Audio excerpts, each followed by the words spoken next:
Welcome to Inside the Islanders. I'm George Mathews. Guesting with me, the top-scoring rookie of the Quebec Major Junior Hockey League, Daniel Sprong, with 11 points, 5 goals and 6 assists. And Daniel, pretty good start to your season individually. Team-wise, you're second in the queue, and of course, 5th overall in the CHL.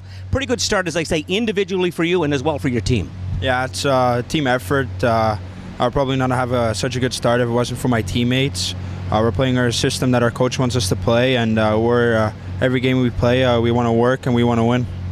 Daniel, when you take a look at your career to this particular point, and I've watched you play 3 or 4 games, I think that you've got a 200-foot game. There's no doubt about that. The strongest part of your game is the offensive side, I do believe. And what skill set do you bring to the offensive side of the game? I think most people say it's my shot, but I think it's more of my hockey sense in the offensive zone, passing, finding a way to turn away from a D or finding the open guy.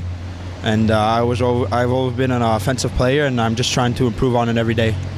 Now, of course, we had asked people to tweet us some questions for this segment today, and one of the questions they asked us was, Daniel, how do you see your game improving as you continue to get older here? Every day is going to be an improvement. There's always going to be a better game every game. I'm just here to have fun. I know what kind of game I have to play. I know what kind of game the coaches expect me to play, and I got to keep working on it. Now, the Charlottetown Islanders, as we do this interview, again, second in the queue, 5th overall in the country. That might surprise some people, but you take a look at your hockey club right now, you're out of the gate and you're playing very well. Yeah, a lot of people had us 4th or 5th in our division at the bottom, but we knew coming into training camp we were going to have a good team, and the second the season started, we beat Halifax, so that gave us a great boost. And we were taking it game by game, period by period, and we just have to work, and that's what we're doing, and we're getting victories. Daniel, when you take a look at your career, firstly, you come over from the Netherlands, I think in 05 or 06, somewhere around that time frame here. Big commitment by your family to come over here. Yeah, it was a huge commitment by my parents, my little sister, my dad, my mom, and I'm really proud of them, what they have done for me, and I appreciate it a lot. And they believed in me every step in the way, and I'm very grateful for that. Daniel, you talk about steps along the way here, but you've traveled some, despite the fact you're still a very young man here, but you've played in Quebec. You've also played as well in Wilkes-Barre in Pennsylvania. Talk to us a little bit about your career up to landing here in Charlottetown. Yeah, I started my minor hockey in Ubelzard in the English part in the West Island. I played there basically my whole minor hockey, and then I was going to play I was going to get cert class 1 year, and for some reason I wasn't allowed. So I got a great opportunity to go play in the United States with the Wilkes-Barre team, and we won the national championships over there, and it was just a great moment. Now, you've talked about your family and the commitment. It's, again, when you go from one continent to the other, it is a huge commitment. There's no doubt about that. But past your family here, who else has helped you here in your career to this point here in North America? Perhaps a coach or coaches you'd like to mention? There's one coach I would really like to thank, and it's Guy Darvaux. He was my coach in PWA, and he taught me how to play more of a complete game, and showed me all aspects of the game and how important the defensive zone is. And he's been one of the great coaches I ever had.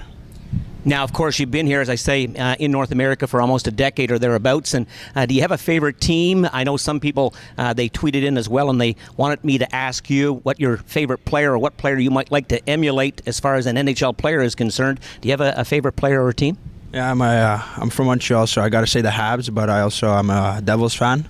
My favorite player was Ilya Kovalchuk, but he's now to the KHL, so I try to find a new one. It's between Matt Duchene or Patrick Kane. Very good, both of them highly skilled players. Now, looking at a little, perhaps looking at and the inside the Islander a little closer here, perhaps on the personal side. When we take a look at perhaps your billet family, for example, who are you staying with, and what's perhaps the favorite meal that you've had with your billet so far?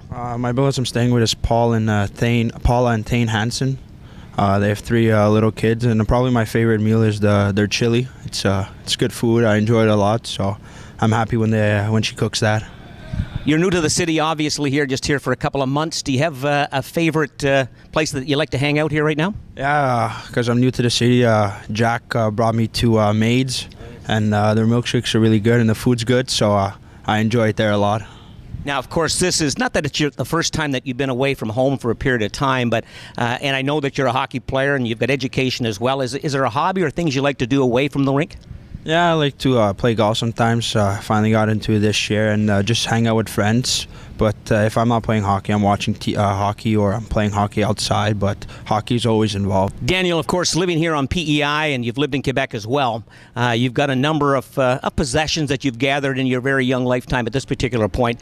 Is there something that you've got with you currently that perhaps you might value more than any other possession that you have?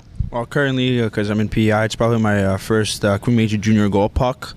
But back home, I think one of my most prizes one is a stick from Joe Sakic when he used it in Olympics. I went to the Brick tournament in Edmonton, and I won top scorer. So that meant a lot to me, playing as an underager in that tournament and getting a stick, a signed signature of Joe Sakic, one of the greatest Canadian players ever to play the game. That was a big moment for me and a special moment. Well, you talk about special moments. That leads me into the next question as well.